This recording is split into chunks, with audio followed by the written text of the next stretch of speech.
So what's I mean, the big stuff is obviously the Maxwell document release and the continuing saga of the VP choice, right? Yeah, Are and I those are thought I those thought the are VP those the big ones? I Yeah, think I think those are a couple of the big ones. I thought yeah, I was pretty sure that Biden was going to announce yesterday or today, because usually they'll announce this like on a Friday yeah. afternoon, to kind of like avoid all the news coverage immediately.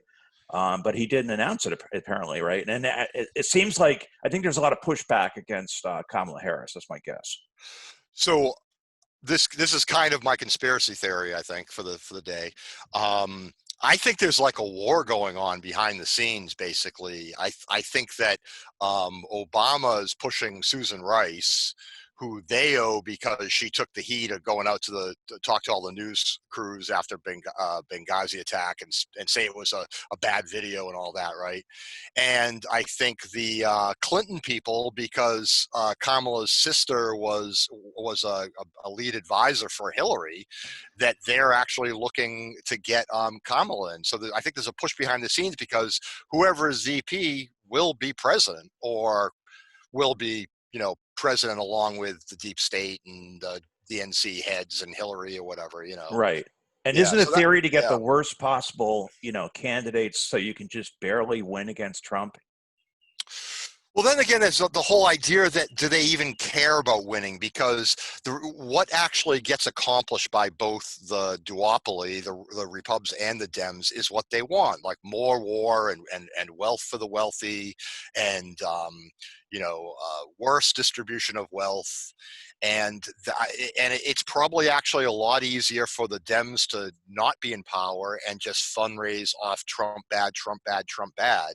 I I just don't really know what to think their actual motivations are. So they're basically a cover for the Republicans, right? I mean, you remember that I sent that link to that Yeah, YouTube video, and I got to right. find that. But he was discussing an article in Medium. Um, Let me see if I can locate that. But basically, that the idea was the Democrats never expected to win, of course, this time around, and then Right, COVID appeared, right? So before that, it was pretty clear that they got rid of Bernie Sanders, who was the biggest threat. right, Even though, I mean, how much of a threat was he really? But he was considered the biggest threat. And then once he was removed, then Biden miraculously won South Carolina on Super Tuesday, and like everything fell into place for him. right. But it was kind of expected that Trump was going to get reelected, right? If nothing terrible I happened, would have thought so. Sure, I would and have then something expected that. terrible happened. And So they think they can use it, or it's all just a front because behind the scenes they pass the duopoly agenda. They pass what the Repubs want anyway. All the judges get passed, and the wars keep rolling. Trump wanted to bring the troops home, and they combined to stop it. Trump signed judicial reform or prison reform, etc. Got rid of bump stocks, hasn't started any new wars. I mean, it's much worse for them to have any type of populist, whether it's Bernie or Trump, right, in place. It just so happens it's much more dangerous for us if it's Trump because he's kind of insane as well. right, right. Well, at What we least want is a sane Trump or Bernie. We want a sane populist in place is I think what we want. Well, I don't know as far as Trump goes. Yeah, I mean, he's kind of insane, but he's also kind of lazy. I think he's not like Well, he's didn't a he also lazy authoritarian.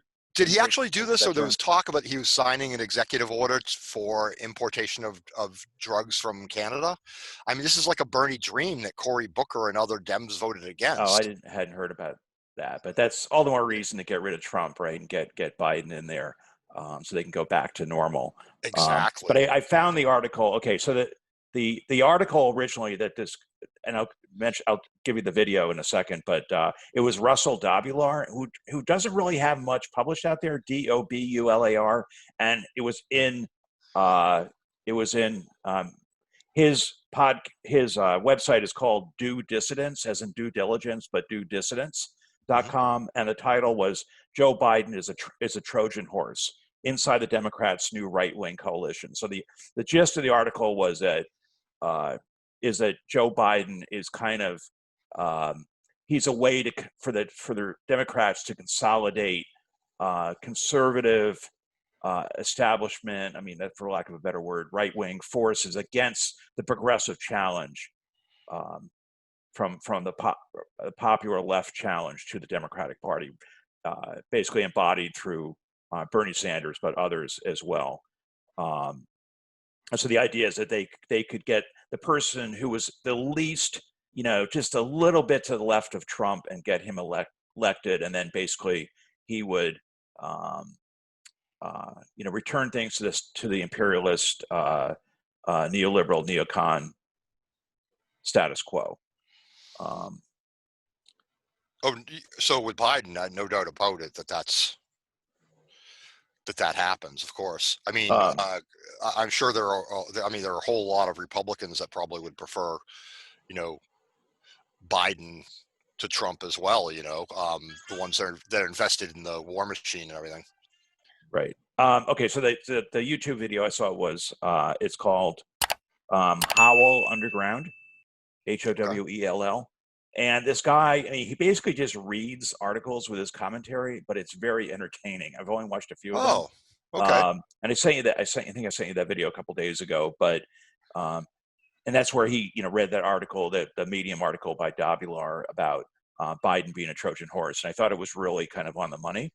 Hmm. And how basically the right, the right, which is the Republicans, they represent the right, but the Democrats are basically the corporate Democrats are cover for the Republicans. So basically, it's almost like if you were going to change things, you'd have to get rid of the cover first rather than trying to get rid of the. It might be more effective trying to get rid of the Democrats first than to try to attack Republicans. And this is But it's a false dichotomy, So everyone right, but gets like, we're actually talking about them cooperating with each other, and at some level, they know that that they're working together yeah, essentially. I mean, not all of Yeah, them are necessarily totally aware of that, but yeah, it's at kind some of like level, the Yankees versus the Mets or something. right. It's like two different teams. So everyone's like, well, we have to get Biden in there. We have to defeat Trump. So we can, because the Supreme Court and the judges and Biden's going to be in much more progressive. Oh, wait a second, didn't Biden say he was going to veto Medicare for all, and didn't he? Wasn't That's he right. behind the prison so-called reform that put everybody in prison, Yeah, and so like he actually isn't a progressive, but yeah, the idea is that somehow he's better than Trump. yeah. But what you're talking about is essentially collusion, at least at like the Pelosi Schumer kind of level.